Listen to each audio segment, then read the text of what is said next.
Okay, we're gonna do a little quick seasoning demonstration. So here, the first thing we do actually is rinse the cast iron. So just rinse it with water, just to take out all the grime and extra rust. Now the moment this is done, you need to immediately dry it and then put it on the fire so that you can completely avoid flash rust from forming on the cast iron piece. Okay, the next step here is just simply wiping the water. You can just use a regular chamois that you use for the cars just to take out the water. It's still going to be a little moist, but it's just to take out the excess water that you may have in it.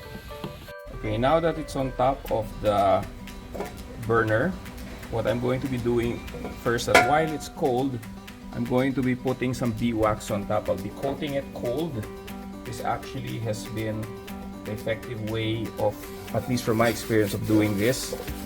So I'm going to be doing a cold coating on the entire surface of the cast iron piece. So what I'm seasoning here is a Dutch oven, which actually is a little requires a little more work than the usual skillets, but at least I wanted to demonstrate it. So here I have here the bottom. This one is a large for your information. So I just want to coat it with this beeswax oil, beeswax material. The cast iron piece is now under the fire. So what I'm doing now is waiting for the beeswax material to start softening and polymerizing the surface of the pan. I will start to notice this once its smoke starts to come out. Okay, you notice that the smoke is already formed. I already have my fireproof gloves ready. So now what I'm going to be doing is start putting the oil.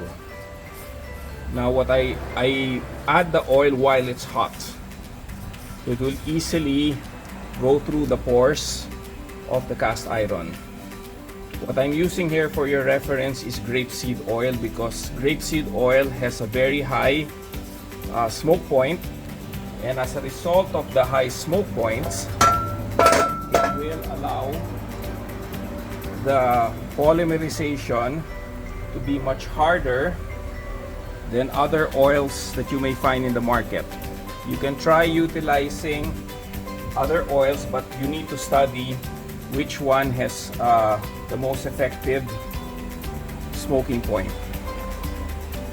So I'm spreading it all here, and I will wait until it starts to smoke more aggressively before I start wiping it. Okay, a few minutes have already passed. Now I'm ready to wipe the oil out. So that's why I need these gloves, which will make it much easier to handle. I'll just lower the flame a little and start wiping away. Now you'll notice while wiping away, a lot of smoke is produced. That's actually normal. But if you look closely, the polymerization is actually starting to form. So look how beautiful it is, the black smoke. So this is the way to season a Dutch oven. So now that I've done this, I will reverse it as well. Remember that the fire is still there. So now I'm going to be doing the same thing by wiping the oil. The reason why I'm wiping the oil is because if it's got too much oil, it won't harden efficiently on the pan. It has to be as thin as possible. So you use here a cotton rag and these gloves to actually manage the cast iron pieces.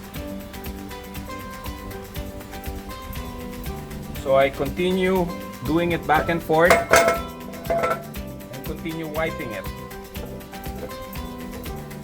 Okay, what I'm going to be doing now is actually move it to the sides, because the problem with handling Dutch ovens is that you normally just get to handle top and the bottom, but not the sides.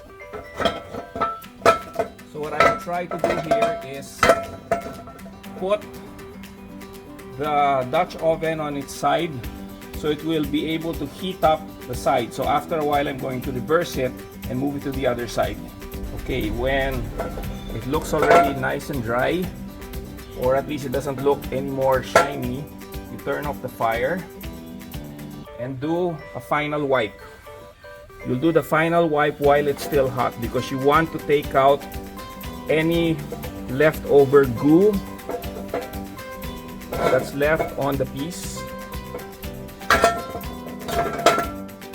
And then after that, we cool it. And then I'll do the same thing also with the lid, and you're done. So here, it's still hot. You need to put it on the side because this thing, you cannot touch it with your bare hands. So this is a demonstration on how to season a Dutch oven.